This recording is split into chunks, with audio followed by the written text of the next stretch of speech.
Uma outra verdade que é muito importante, a única pessoa que eu posso controlar na realidade sou eu mesmo. Eu sou a única pessoa que pode controlar o meu casamento, o que acontece no meu casamento. Muitos casais vivem tentando manipular, forçar, obrigar seu cônjuge a concordar com alguma coisa, culpando, não é? Até ameaçando seu cônjuge.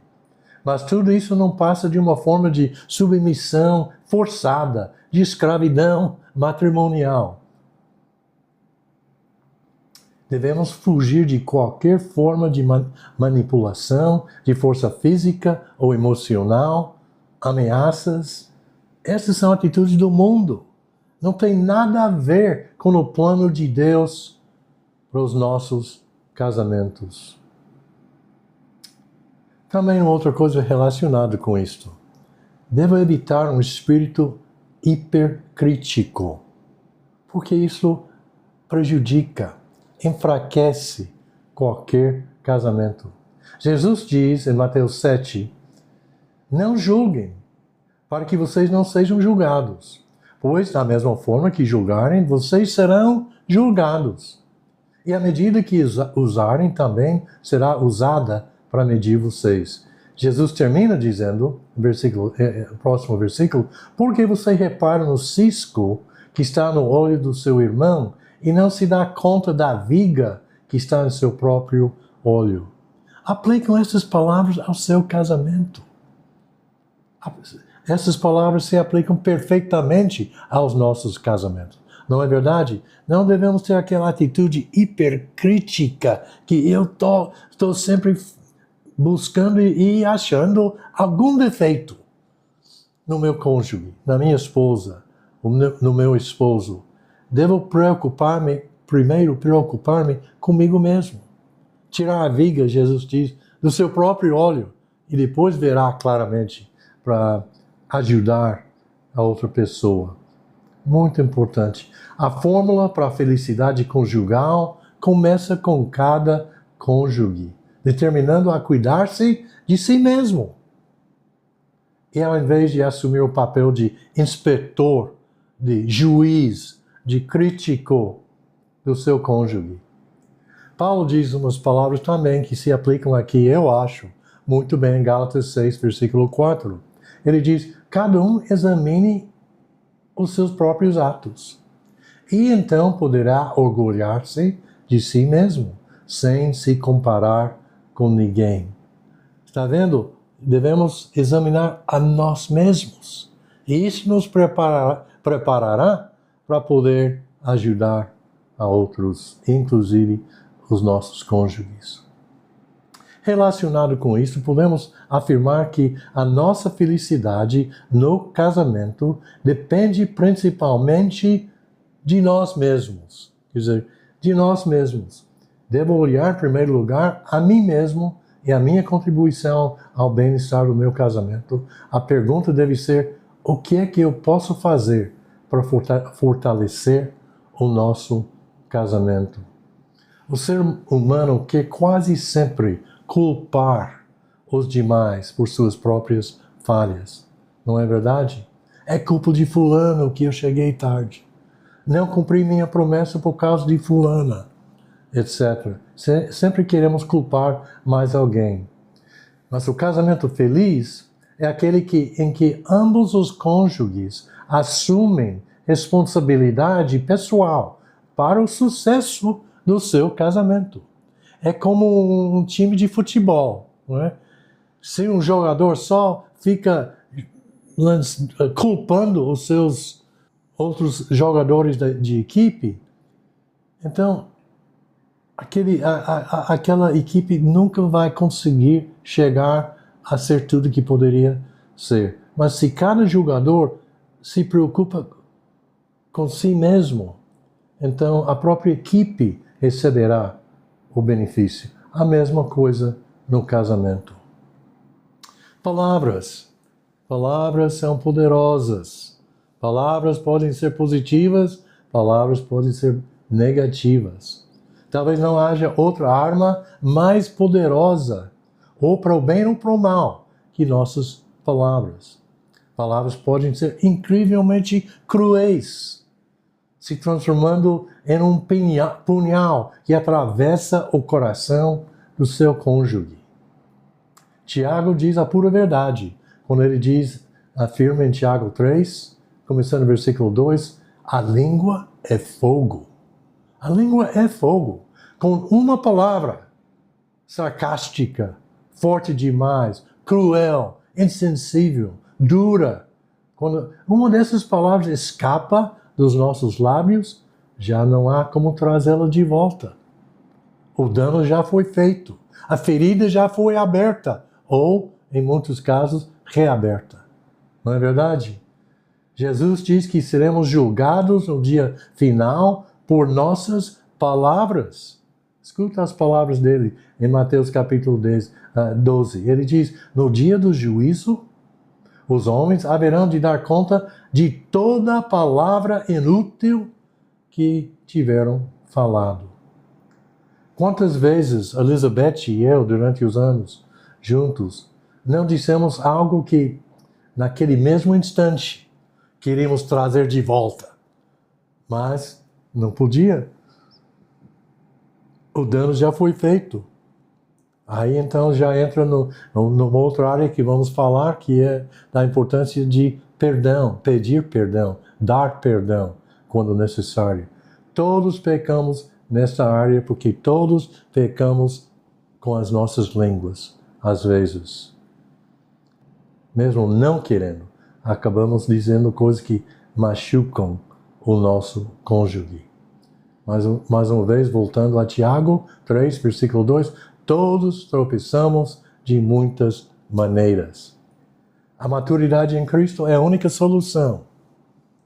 Veja Colossenses 4, versículo 6. Paulo diz naquela passagem, o seu falar seja sempre agradável e temperado com sal.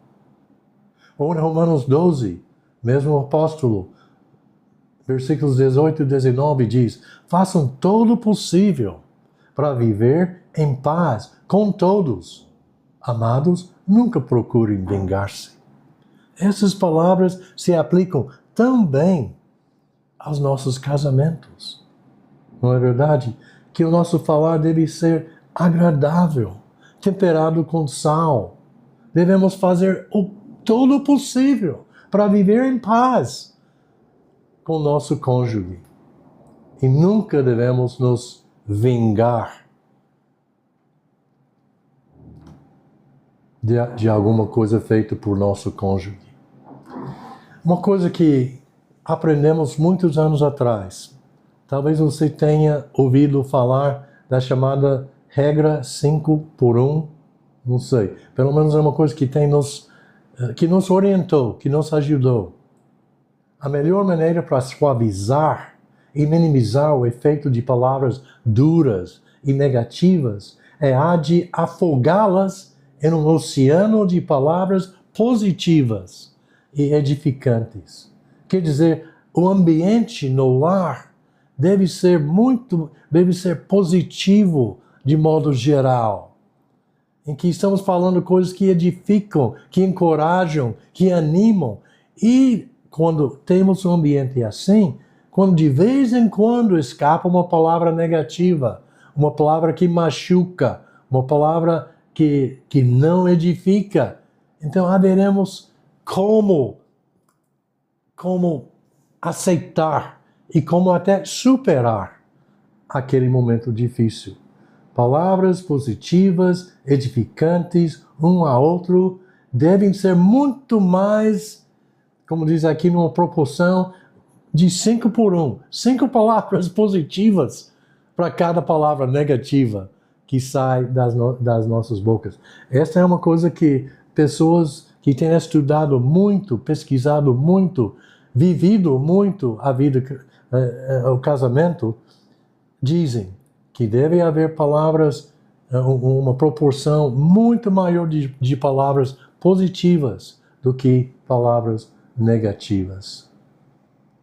Devemos buscar também oportunidades para empregar palavras positivas e edificantes na presença de outros, quando eu estou com alguém e a minha esposa está do meu lado, sempre que eu tiver a oportunidade natural, nada fingido, não estamos fazendo um show, mas quando me apresenta a oportunidade para dizer alguma coisa positiva sobre a minha esposa, algo que valoriza, que elogia a minha esposa, eu preciso aproveitar daquele momento. A mesma coisa com a minha esposa. Quando ela vê alguma coisa positiva em mim, e é natural, é um momento propício para dizer alguma coisa aos outros, devemos fazê-lo. Assim, valorizamos o nosso relacionamento diante dos nossos amigos e irmãos. E sabe o que eles vão fazer? Eles vão sair daqueles encontros dizendo, puxa, fulano realmente admira e ama a sua esposa. Ou fulana, realmente, você vê que ela admira e ama o seu esposo. E não fazemos essas coisas de forma artificial ou dramática. Não estamos aqui fazendo um show. Não estamos aqui tentando impressionar ninguém de nada. Estamos tentando simplesmente mostrar o valor que o nosso cônjuge tem em nossas vidas. Paulo nos aconselha em Colossenses 4, versículo 6, o seu falar seja sempre agradável e temperado com sal. Já mencionei esta passagem que se aplica em várias maneiras.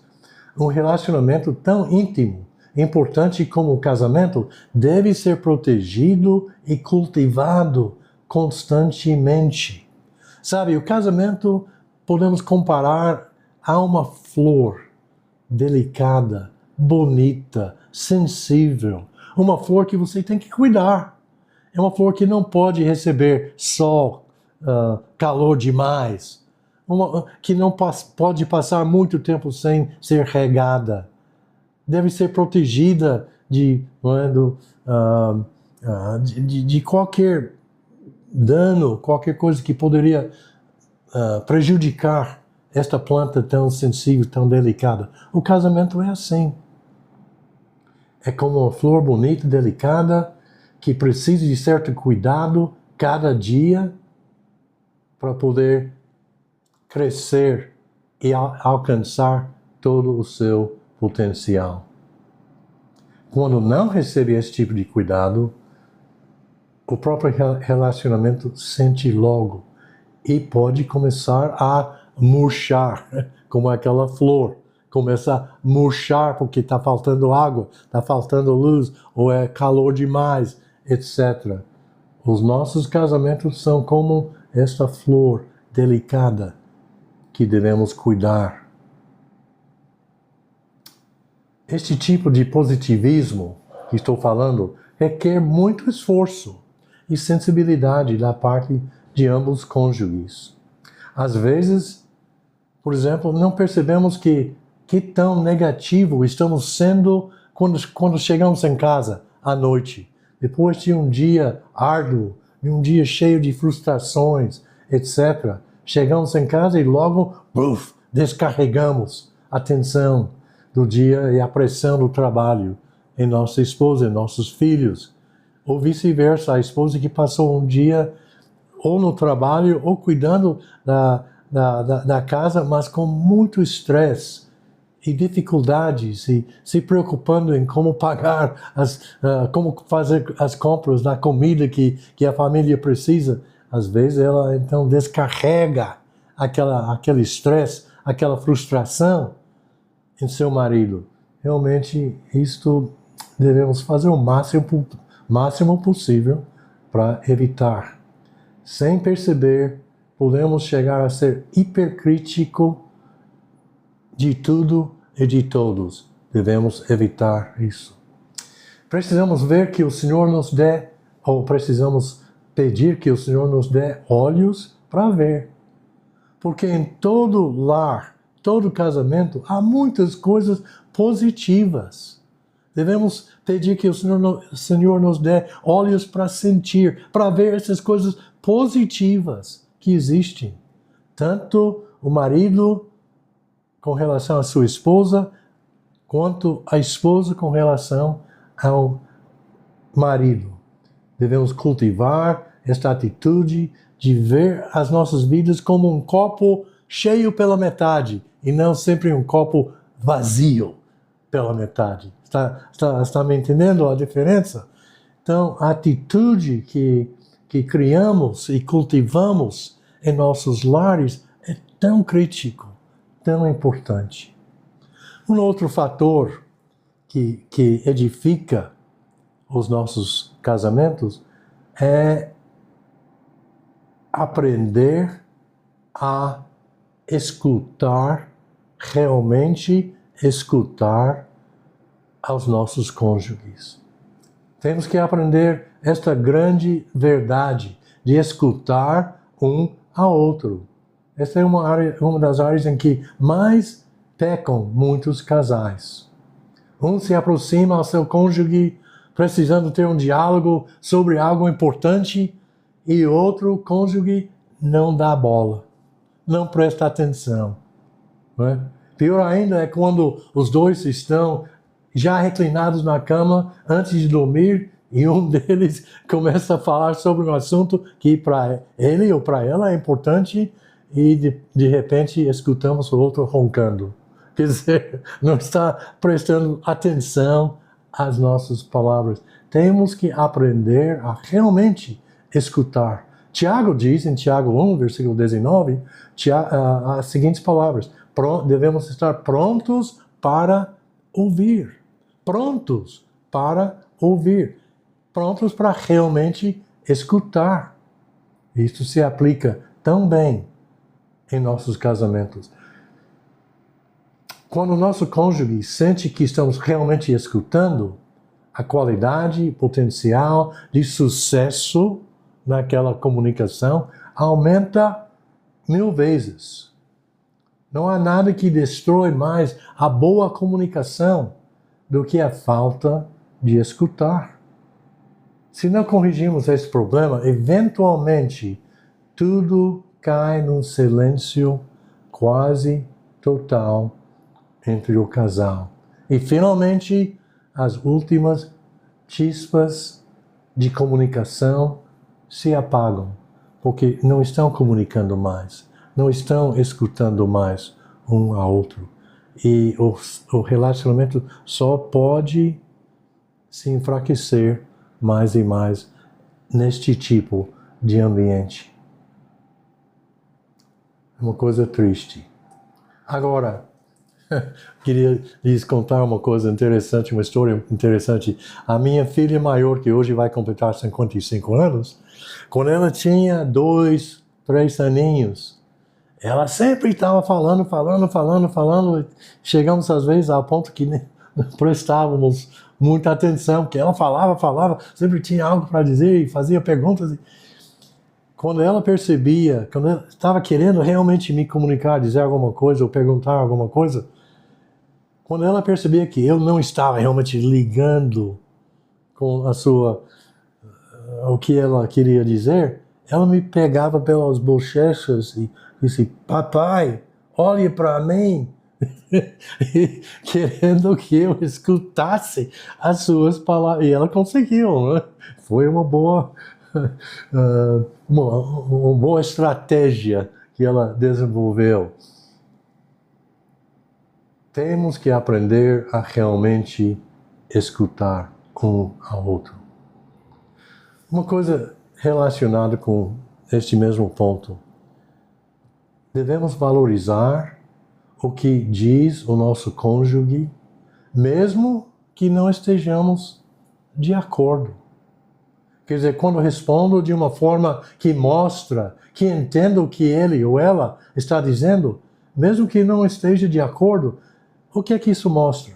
Mostra que realmente estou escutando, entendendo o seu ponto de vista e valorizando seu ponto de vista, que é valorizado por mim, mesmo que não esteja de acordo naquele momento. A verdade nua e crua é que valorizar o que diz o seu cônjuge mostra que você valoriza o seu cônjuge.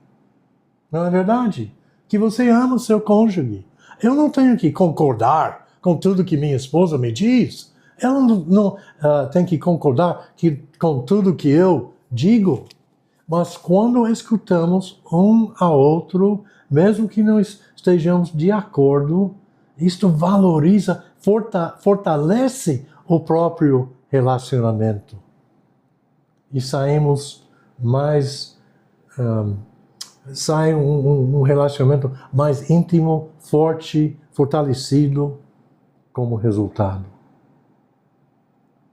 Se não mostramos que valorizamos as ideias do nosso cônjuge, certamente ele ou ela vai sentir menosprezado, menosprezada. Né? Se eu estou tentando falar alguma coisa e não está dando bola, não está nem escutando a mim. Qual é o efeito disto? A pessoa se sente menosprezada pela própria pessoa que deveria mais de todas as outras pessoas do mundo valorizar o seu esposo, sua esposa. Vocês se lembram da época quando vocês começaram a namorar? Você dava importância a cada palavra, cada ideia do outro. Não foi assim? A verdadeira comunicação só é possível quando há este tipo de consideração mútua. Paulo diz em Filipenses 2, versículo 4, cada um cuide não somente dos seus interesses, mas também dos interesses dos outros. Já mencionamos esses versículos. Humildemente considerem os outros superiores a si mesmos. Se eu não posso obedecer este ensinamento de Paulo, se eu não escuto e não valorizo o que meu cônjuge tem a dizer. Não posso. É impossível. Quer dizer, eu não posso ser um bom discípulo de Cristo se não valorizo o que minha esposa ou meu esposo está tentando me comunicar. As coisas são ligadas. Como ele diz aqui, considera os outros até superiores a si mesmo. Se conduz humildemente, não é? Com relação aos outros. Quando tratamos nosso cônjuge com o respeito que Paulo está falando aqui, valorizamos suas ideias, suas opiniões, seus sentimentos. Mas quando não estamos de acordo, então quando não escutamos, isto desvaloriza o nosso relacionamento.